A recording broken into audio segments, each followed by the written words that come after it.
But this isn't the Earth that we know. Not really. This is 65 million years ago.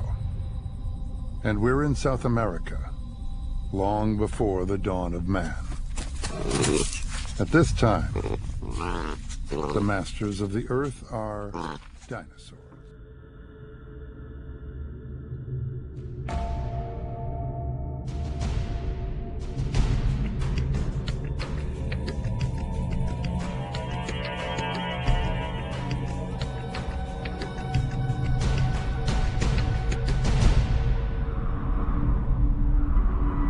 This is Patagonia, a vast region of Argentinian South America as it is today.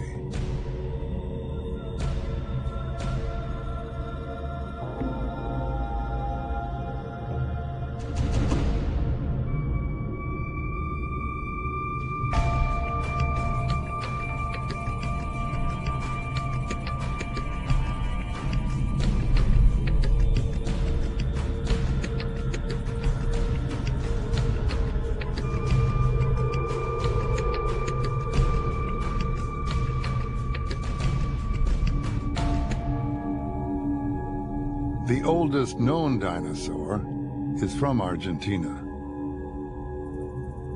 Dinosaurs have rapidly spread throughout the whole planet, partly because 250 million years ago, all the land on Earth was connected as one colossal supercontinent, the Pangaea.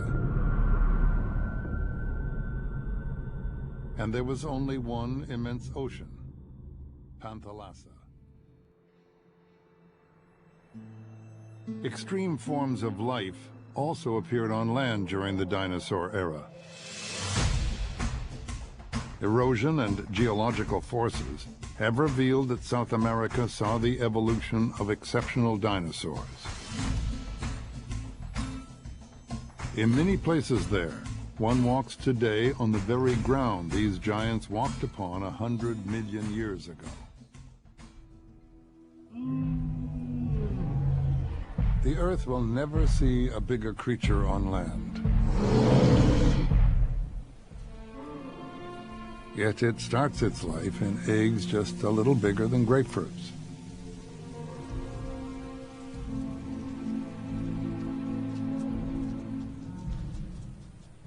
Scientists believe that female Argentinosaurs, like all titanosaurs, a class of four-legged, long-necked dinosaurs, left their eggs to their fate as soon as they were laid, relying on their large number for the survival of the species. This baby Argentinosaur, let's call him Strong One, will grow up to be as big as a herd of 14 elephants, 120 feet long, longer than a blue whale, the largest animal living today, if he lives long enough.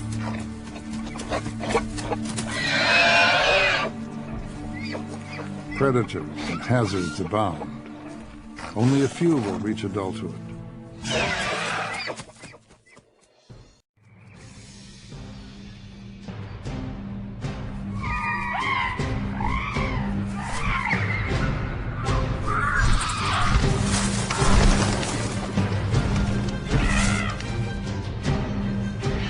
The Earth of the dinosaurs is familiar, yet different.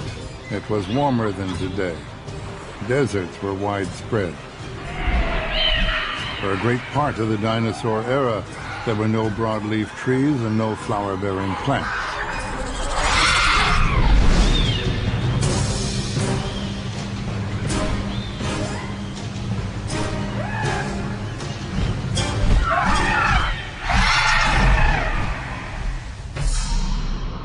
During the dinosaur era, there is no Arctic ice cap and Antarctica is subtropical.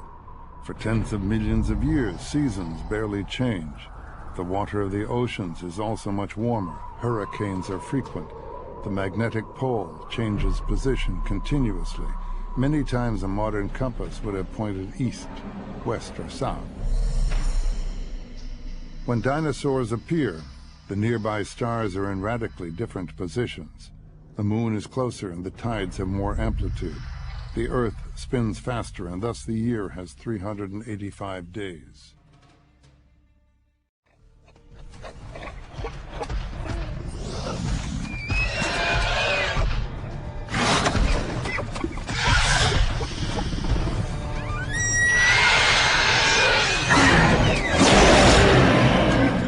Professor Correa's team had unveiled the first species of a group of fierce predators called the Giganotosaurs. The first Giganotosaurinae appeared 100 million years ago. The three species in this group surpassed the famous T-Rex in terms of size.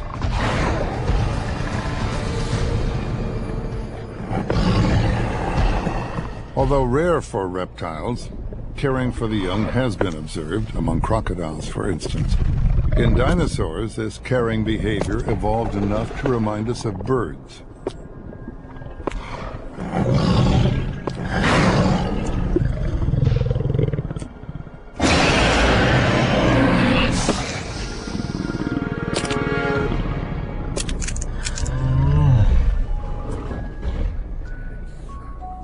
This baby female is named Longtooth. However small, vulnerable, and some cute she may appear now, she's genetically programmed to rapidly become a 45-foot-long, 8-ton predator like her mother.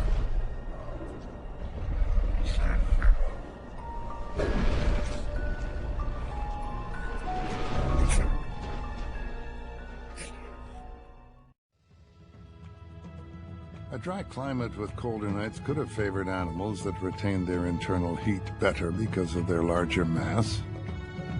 But a simpler interpretation rests on a warm climate and a fertile land with all the vegetation you can eat.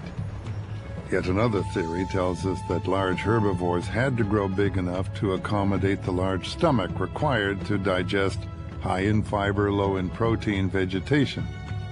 Finally, large spans of flat space could have led naturally to our dinosaurs, as the vast seas have led to whales.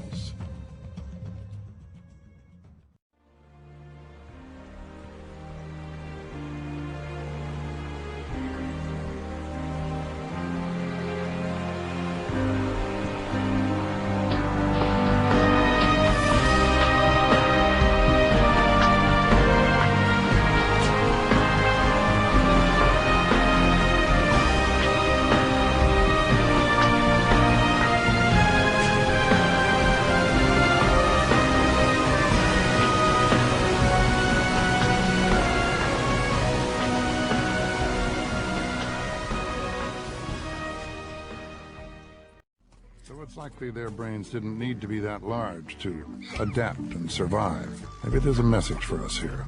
By the way, it's more than time to introduce Sharp Feathers. He's a Unalagia, a 6-foot, 50-pound male raptor. He's related to birds, as are to some extent velociraptors, giganotosaurs, and tyrannosaurs.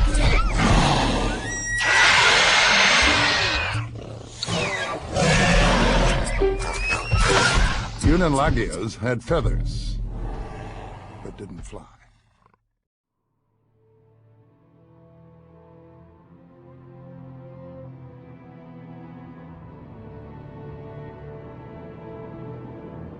Time flies.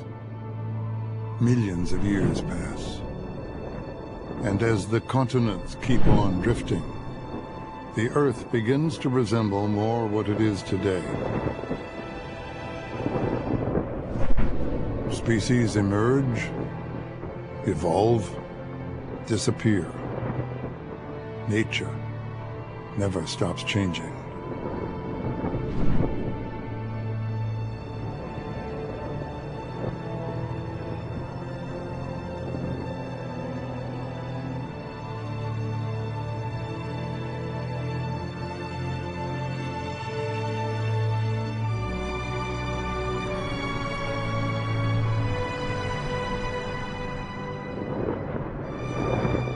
We're in North America. Flying reptiles reach their apogee with the Quetzalcoatlus, a pterosaur as wide as a small plane. No flying bird will ever get as big, not even close.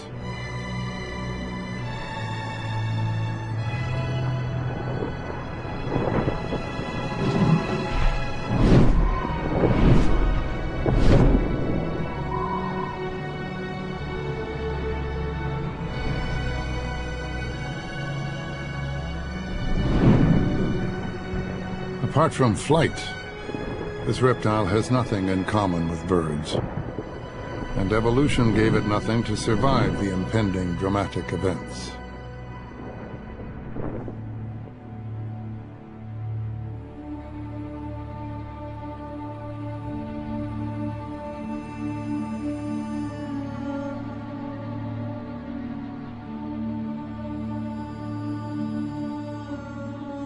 Several factors could have contributed to the demise of dinosaurs.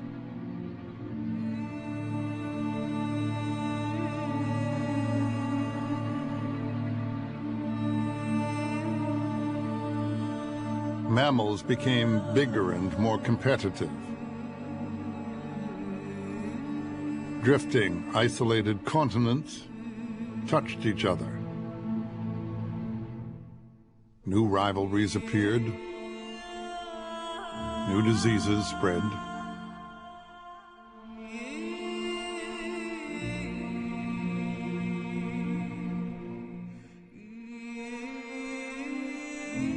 The climate was growing colder, possibly because of increased volcanic activity.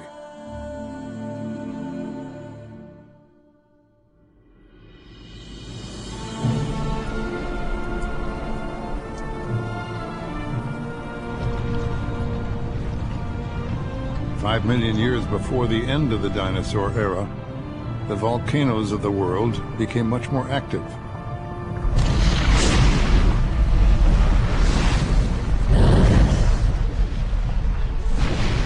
air was unbreathable in many places. Vegetation suffered from the acid rain, and also from the darkened and dust-filled skies. But still, many dinosaurs made it through for a little while longer.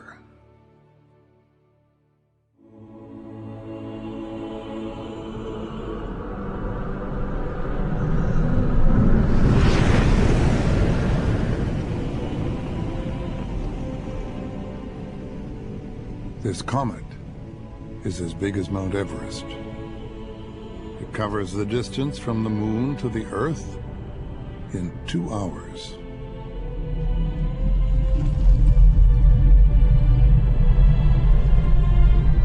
Cuts through our atmosphere in 2 seconds.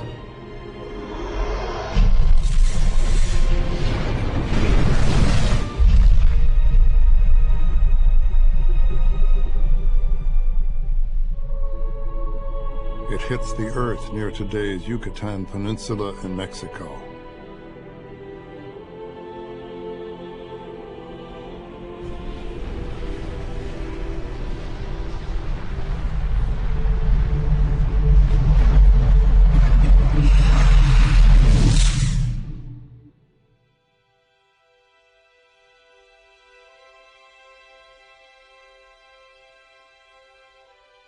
All the forests of North and South America are destroyed by fire.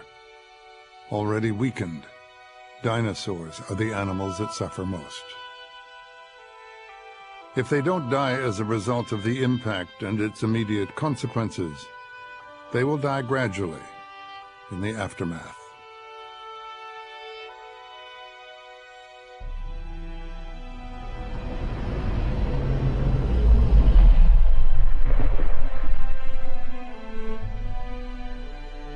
In a relatively short time, dinosaurs become history. Or do they? Not all the dinosaurs disappeared. Birds are dinosaurs.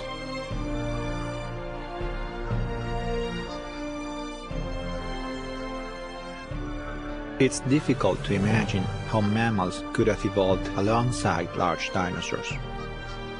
If they hadn't become extinct, maybe we just wouldn't be here. Instead, when we look at the birds of today, it's as if the dinosaurs have left us only their grace and beauty.